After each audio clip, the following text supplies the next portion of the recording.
शोभा, सब तैयार है? जी माँ। दिनेश, सामान गाड़ी में रख दो, सब कुछ तैयार है। मनोरमा जी अपने छोटे बेटे राघव की सगाई करने जा रही है। राघव का रिश्ता उन्हीं की सहेली माला जी की बेटी निशा से होने जा रहा है। राघव और निशा बचपन से ही एक दूसरे के साथ खेलते आए हैं और उनकी यही दोस्ती प्यार में बदल गई। दोनों ने अपने घर पर बताया, सब ने खुशी खुशी उनके रिश्ते को मंजूरी दे दी। निशा अपने माँ बाप की इकलौती संतान है। मनोरमा जी के 3 बच्चे हैं। बड़ा बेटा दिनेश, उसकी पत्नी शोभा, बेटी पूजा जिसकी शादी हो चुकी है, छोटा बेटा राघव। सब लोग वहां पहुंच गए। निशा किसी परी से कम नहीं लग रही थी। अच्छे से सारी रस्में पूरी हुई। 1 महीने बाद शादी का मुहूर्त निकला। शोभा और निशा भी अच्छी सहेलियां बन गई। बहुत बार खरीदारी करने के लिए एक साथ आना जाना होता था। शादी का दिन आया। राघव और निशा एक बंधन में बंध गए। मनोरमा जी और शोभा ने नई बहू का स्वागत किया। अगले दिन शोभा रसोई में खाना बना रही थी तो निशा उसकी मदद करने पहुंच गई। अरे मेरी नई दुल्हन, यहाँ रसोई में कहाँ आ गई? अभी कुछ दिन देवर जी के साथ अपने पल एंजॉय करो।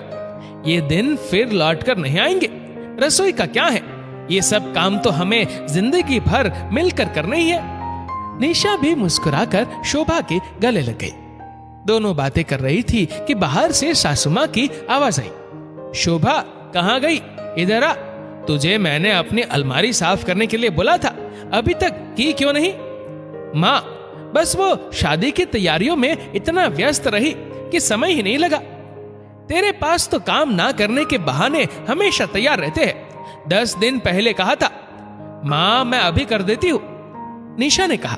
दीदी चलिए, मैं आपकी मदद कर देती हूँ। तो ऊपर से सासू माँ बोल पड़ी, निशा बेटा, तू रहने दे, ये कर लेगी। तू आ, मेरे पास बैठ। तुझे इस घर के कुछ रीति रिवाज के बारे में बताती हूँ।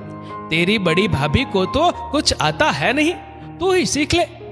निशा अपनी सासू माँ के मुंह से इस तरह की बातें सुन हैरान थी और शोभा अलमारी साफ करने लग गई। अगले दिन सुबह शोभा घर की साफ सफाई कर रही थी और मन में कई सवाल चल रहे थे कि अचानक ऊपर रखा फूलदान टूट गया। सासू माँ शोर मचाते हुए बाहर आई। तेरे हाथों में तो बस नुकसान ही लिखा है, जब देखो कोई ना कोई परेशानी खड़ी करती रहती है।